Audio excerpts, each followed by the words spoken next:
자, 안녕하십니까. 오늘 하루 잘 보내셨습니까? 오늘 하루는 아마 시젠 이 영상을 보시는 분들은 잘 못 보내지 않았나라는 생각이 듭니다. 특히나 이 최근 이번 주죠. 이번 주 증시가 일주일 내내 꼬라박으면서 특히나 어제랑 오늘 같은 경우는 거의 뭐 폭락이죠.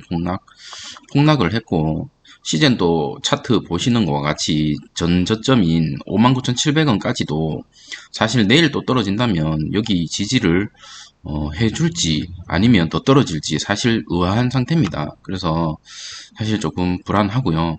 지금 고난의 행군을 하고 있는 그런 시점이지 않을까라는 생각이 듭니다.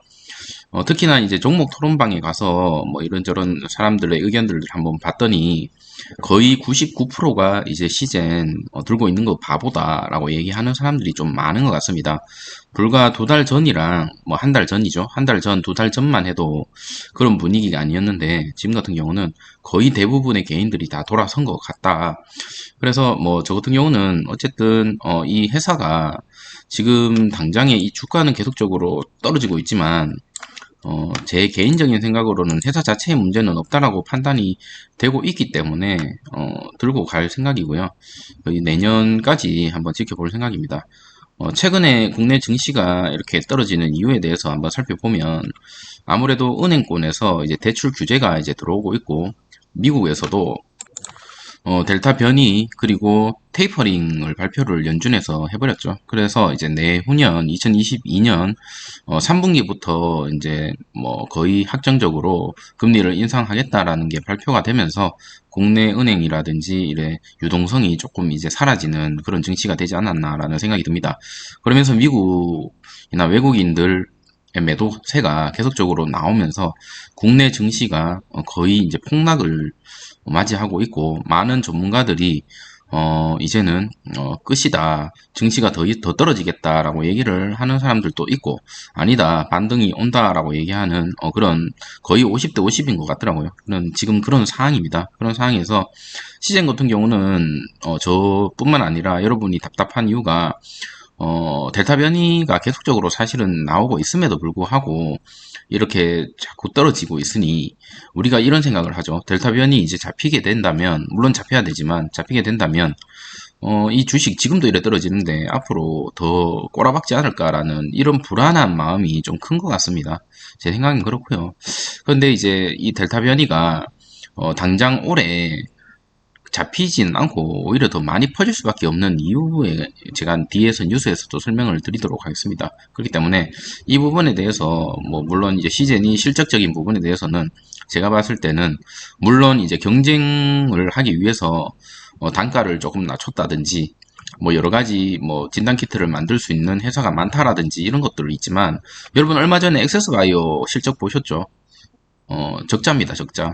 이제는 모든 진단키트이 다 살아나는 게 아니라 그 중에서도 강한 자만이 살아남을 것 같고 그 강한 자가 결론적으로 하반기 때 드러나지 않을까라는 생각이 듭니다. 그게 이제 시젠 이 중심적으로 해서 몇 개가 되지 않을 것 같다라는 생각이 들고 여러분 아시는 것 같이 삼성전자 이런 게 핸드폰으로 독점을 할 수 있었던 이유가 결론적으로 규모의 경제 그리고 뭐 제품의 성능 그리고 가격 경쟁에서 이길 수밖에 없는 상황이기 때문에 나머지 이제 진입 자체를 못하는 거죠. 그래서 지금 그런 가도기에 진단키트 업주가 있지 않나. 하반기가 된다면 살아남는 진단키트 업은 살아남을 거지만 그렇지 않은 진단키트 주들은 다 추락하지 않을까라는 생각이 들고 제 개인적인 생각은 시제는 살아남지 않을까라는 생각을 아직까지 하고 있습니다.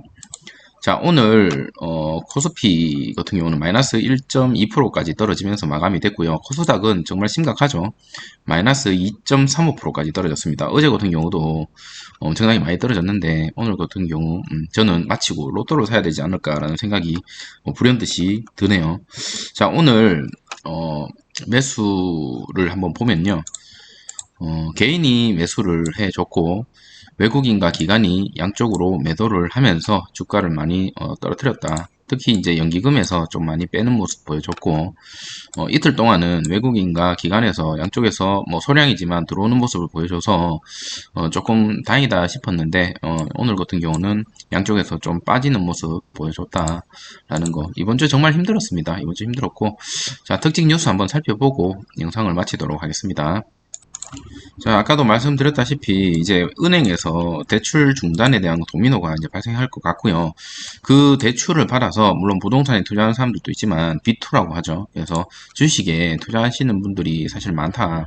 예, 그런 분들이 이제는 이런 공포감, 그리고 특히나 작년부터 주식을 시작했던 사람들은 이러한 공포를 이겨내지 못하고 아무래도 매도세로 이어갈 수밖에 없는 그런 상황이지 않을까라는 생각이 듭니다. 그래서 이제 개인들의 그런 자금이 좀 빠져나가지 않을까라는 생각이 들고, 그걸로 이제 공매도 세력들이 어느 정도 뭐 이득을 취하지 않을까라는 생각이 들고 있습니다.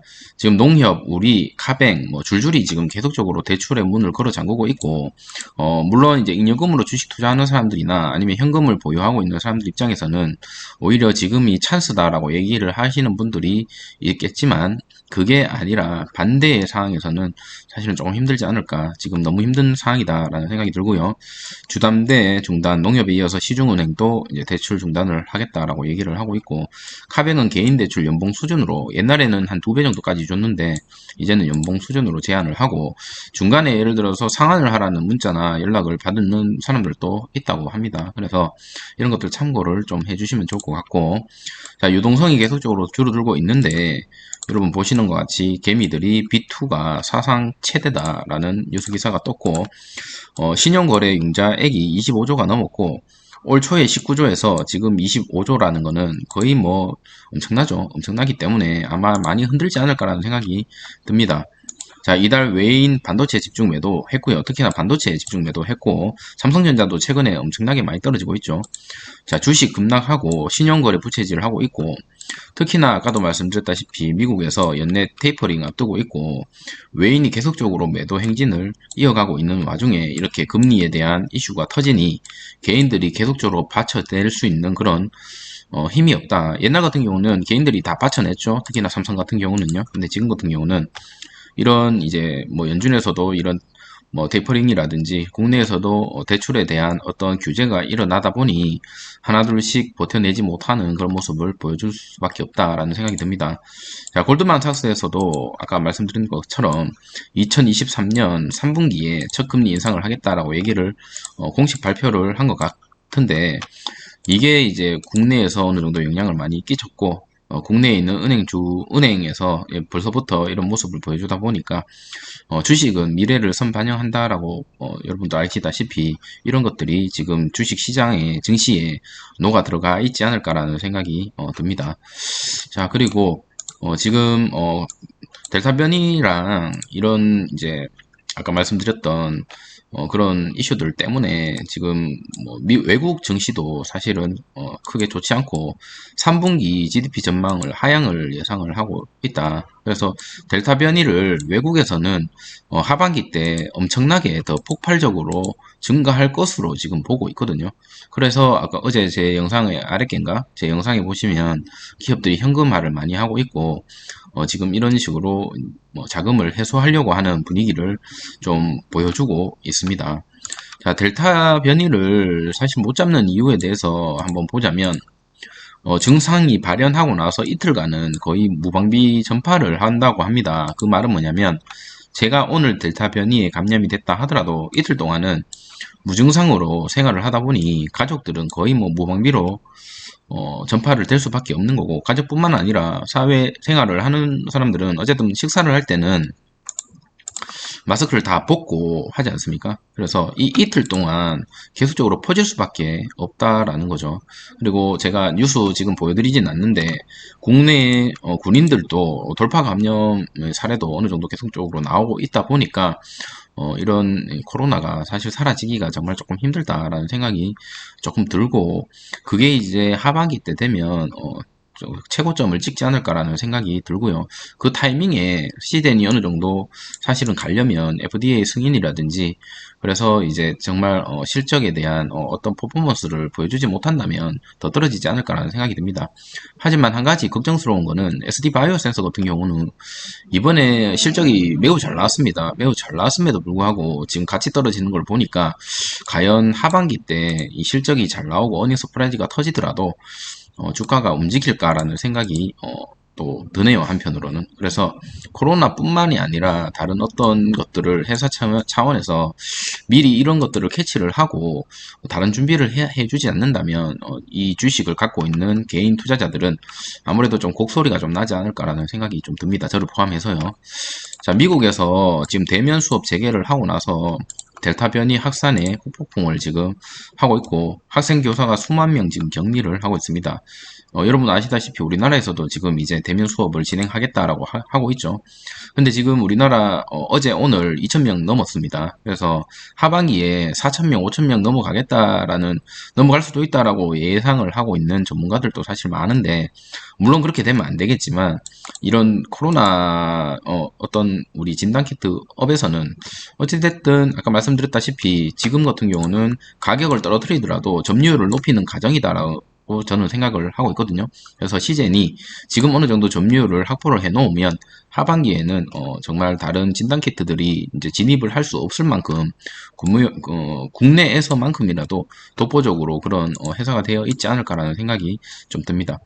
또 안타까운 거는 제가 이틀 전에 영상에서도 말씀드렸다시피 이러한 주주들의 어떤 그런 지금 힘든 점을 회사에서 아는지 모르는지는 알 수가 없지만 지금 뭐 성과급 파티를 하고 있고 그런 거에 있어서 뭐 좀 어느 정도 뭐 임원들의 자사주 매입이라든지 그런 공시가 주주들한테 단비 같은 그래도 소식이지 않을까라는 생각이 드는데 고통 분담이면 고통 분담이죠. 그런 어떤 뭐 좀 희망적인 그런 공시를 조금 기대한다면 욕심일까 싶은데 그런 것들도 조금 기대해 볼 만한 어떤 그런 필요성이 있다라고 생각이 듭니다.